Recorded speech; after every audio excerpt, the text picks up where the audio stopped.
Hi, this is Ferris J and welcome to Gardening with Spirit.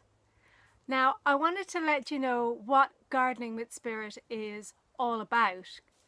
To me, it's about gardening in true partnership with nature, gardening with the spirit of nature, and that's what really excites me.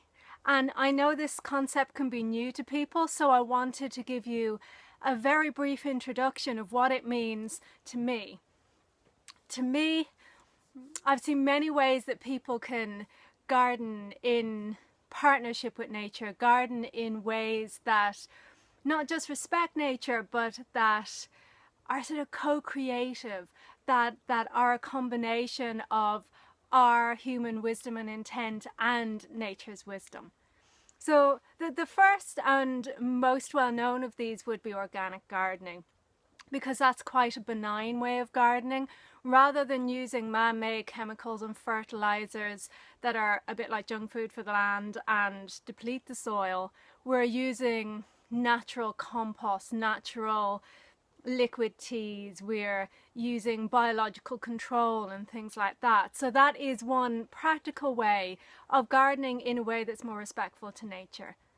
But there are other ways too, and if we move on from that, permaculture is a fantastic example of moving a step further. Permaculture is about earth care and people care and fair share.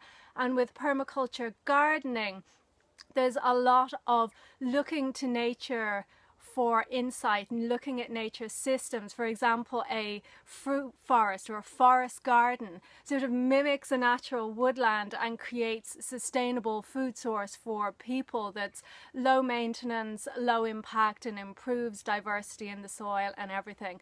So I do look at a few permaculture concepts.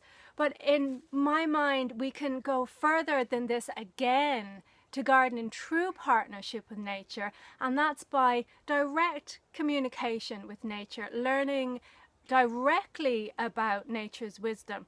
And I'm talking about it for a garden, for plant species, and for individual plants.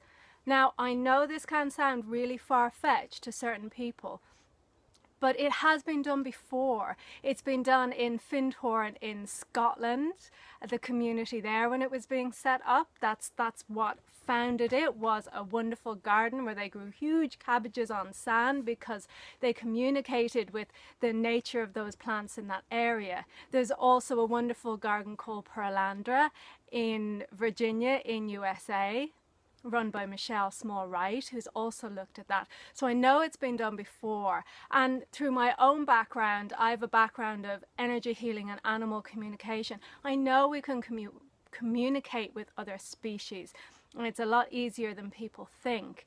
And it's all about the wisdom of gardening, not just our energy and our input, and that is so important. We have to have gardens that we love, that fire us up, but that when we garden in communication with nature, there's a synergy. It's more than our energy and nature's energy. There's a synergy when we can work together, and that's what I'm passionate about, and that's what I'm exploring in my life, in my polytunnel, also known as a hoop house here, and in my other gardens. And that's what I want to share with you in this blog. I won't say that I'm an expert, although I do have a background in environmental sciences, so I do have a good sort of scientific grounding, but I'm also immersed in the world of energy, so I can see both sides of it. So I hope that you'll have a look at the website. You can follow my journey this year. I'll be doing blogs and videos and pictures of how I'm connecting and reconnecting with my land and gardening co-creatively, and the importance of our energies when we're gardening. I'll be looking at those topics. Thank you very much for stopping by. Enjoy your stay. Bye bye.